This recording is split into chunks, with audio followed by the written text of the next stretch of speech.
Welcome back. As I mentioned, we have Jeff Parker here who's going to give us some COVID numbers as well as some other information regarding Laguna Woods Village. Hello. Good Happy morning. Friday. Happy Friday to you too. So what's happening with the COVID numbers? You know, I think the stations all over are kind of staying away from it right now because we're still in the throes of the whole election. The election stuff. So maybe you can provide some updates. Yeah, unfortunately in Orange County, as many places around the country, they're seeing an uptick. And so our numbers, as you can see on there, were 271 cases. The day before was only 237. And so that's a pretty good uptick in cases. Now the hospitalization rates, however, went down a little bit from, we were at 182, went down to 178. So that's good news in the sense because hospitalizations really are what they really concern themselves with, is because that's a serious case of COVID, and they want to make sure they have enough capacity in those hospitals to take care of people. Unfortunately, 3 more deaths. That was 7 deaths yesterday, so that's 10 in 2 days. So unfortunately, that number's gone up. But what we've talked about is really that trend that we've talked about. So back in, if we go to the next slide here that's going to come up here, we're going to see that those numbers and how they've changed with regards to what category we're in and what category we may be headed towards. So we are, as we've talked about, we're in the red category, which is the substantial risk, and then there's the widespread, and we were trending towards the moderate. We were down at 4.6, and it was going towards 4.5. And then what we saw, that was in mid-October, end of October. Then all of a sudden we saw that uptick starting to happen, and it went to 5.1 last week, and now as you can see, it's gone to 6. Right. So obviously going in the wrong direction with regards to that. Also in the health equity quartile, again, it's up above that 5.2 that they're trying to hit, and that's, again, addressing your highest density, your most cases per 100,000 areas, zip codes and stuff like that. So the good news is the positivity rate is low at 3.6. That's a good trend. That would put us in the orange if we could catch up with all the other categories. Yeah. So it's a little yin and yang here with regards to numbers are going up of cases. The challenge obviously is right now is, and for Orange County, I think we all need to understand this, if we happen to backslide into the purple zone again, that means more restrictions would be put on. But they would, you know, right now you can have gyms open with this very small 10% will probably go back to being closed, theaters going back to being closed, and some restaurants not being able to have inside to still have outside open. So obviously we want to keep that from happening, and the best way, again, to all our residents out there in Laguna Woods, but more importantly in all of Orange County, social distance and wearing your mask, because that's the only way we're going to slow this thing down. Seems to be the case. Yeah, because you certainly don't want to have to go backwards, especially with the holidays, and that's just not going to be make a lot of people very happy. And the difficulty and what everybody, we've talked about it is, okay, so Saturday and Sunday we're looking at rain, so more people are going to be inside, staying inside, so that's where you really have to be careful.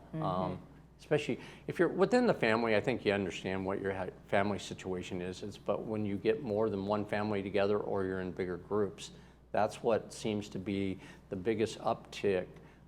Based on the stats that I got from Orange County, was they didn't have any one specific event that they're seeing that was driving this, but what they did see was more socialization, which is a good thing, but that's how it also spreads, and so that's the challenge. Right, and then you did mention rain, so maybe we could just jump into the next subject that we were talking about, is that we know that tomorrow we are expecting about a 90% rain. So when you have rain, what are we going to do with our outdoor classes? So if it's any significant rain, we're going to have to cancel the classes. And so if you are in a class, you've paid for more than one just specific class, you have a group of classes. So that would be extended. Once we get dry weather again, we'll add that additional class back into the program. So you're not going to lose a class for what you've extended out. So we'll just extend that program out and make sure that you get the number of classes that you were told that you were going to get when we started the program. With regards to the gym, we have the gym. It's kind of quasi under the eaves, as you know. And so that's going to be kind of, we'll wait and see what this is. If this is just a sprinkle, heavy mist, that type of thing, we can probably continue to have the gym operational out there and we'll be okay. If we get any kind of wind or rain, then it's just gonna blow into, we're gonna have to shut down that. Right. Same way we have reservation system. If you had a reservation, we'll contact you with regards to email or on the phone, let you know that the gym is closed for the day or for 2 days, and then we'll be back on once it dries up on Monday. Right, yeah, I imagine, I mean, we don't know what the weather's going to be like going forward, but we certainly hope that there's not going to be too much rain, especially if we are still under these restrictions, because that's just going to be really hard for a lot of people. Yeah, that's going to be our challenges, because if we get into some wet weather, and we don't really know, I mean, I think the projections are that it's not going to be a real wet winter, but if that starts early, we're going to run into those situations where we can't have these outdoor activities going on because of safety and concerns with regards to that. And at the same time, we want to have those outdoor activities because we can't be inside under especially the levels and the state guidelines right now with regards to indoor activities. Right, exactly. Well, we'll keep a close eye on all of that. And then one last thing, so there was the network situation that you had mentioned last time. How is that progressing? It's going pretty well. We are, every day our IT is working with all our departments to get our, the phones and the emails, make sure that's up so people can contact us so we can get that information. And that's been probably the biggest hurdle and the one thing that we wanted to establish. Now we're kind of branching out and trying to get our operations back up to speed. That's going to take a little while. So we anticipate probably in the next 1 to 3 weeks we will be fully operational.